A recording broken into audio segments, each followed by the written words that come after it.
আসসালামু আলাইকুম। আশা করি সবাই ভালো আছেন। গতকালকে 7 কলেজের আন্দোলন ছিল এই রাস্তায়, এই নিয়ে একটা ভিডিও বানাইছিলাম। আজকে সে আন্দোলন আরও বড় হচ্ছে। এইমাত্র আসার সময় দেখি ঢাকা বিশ্ববিদ্যালয়ে একটা বাস তাদের আন্দোলনের মধ্যে ঢুকে গেছে। তারা সে বাসকে ভাঙা শুরু করছে, বাসের ড্রাইভারকে মারা শুরু করছে। মানে কি একটা অবস্থা, বড় বড় ইট মারা শুরু করছে। সাধারণ মানুষের গায়ে ইট পড়ে যে একজনের মাথা ফেটে গেছে।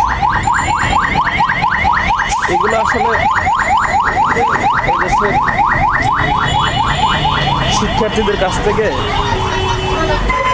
দেশের মানুষ এগুলো আশা করে না। দেশের মানুষ শিক্ষার্থীদের কাছ থেকে ভালো কিছু আশা করে। তারা বিশ্ববিদ্যালয়গুলোতে পড়াশোনা করে, মেধাবী সন্তান, তারা দেশের ভালো ভালো কারিকুলাম অ্যাক্টিভিটিসগুলো প্রেজেন্ট করবে। কিন্তু তাদের আন্দোলন যদি যৌক্তিক হয়, সেটা তারা এইভাবে কেন করবে যে মানুষকে পাথর মেরে, মানুষের বাসে আগুন দিয়ে কিংবা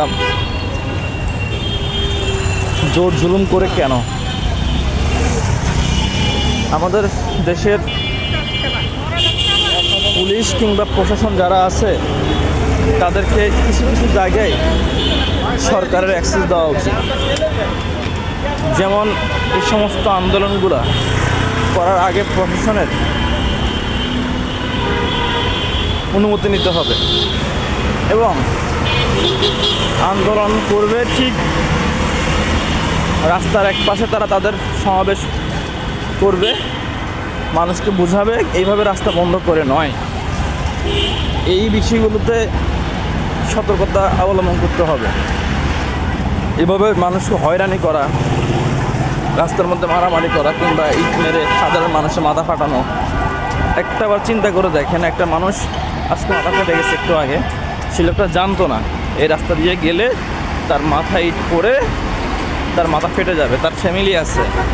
আমি জানি না ওই লোকটা আসলে তার চিকিৎসা করাতে পারবে কি না, আমি আসলে জানি না। তো এই ব্যাপারগুলো আসলে দেশের নাগরিক হিসাবে আমাদের জানমালের নিরাপত্তা দেওয়ার দায়িত্ব হচ্ছে গভর্নমেন্টের। গভর্নমেন্ট যদি তার চেয়ারের যোগ্যতা তার থাকে, তাহলে এই সাধারণ জনগণের জানমালের নিরাপত্তা দিবে। অযথা সময় নষ্ট করার কোনো মানে হয় না সরকারের।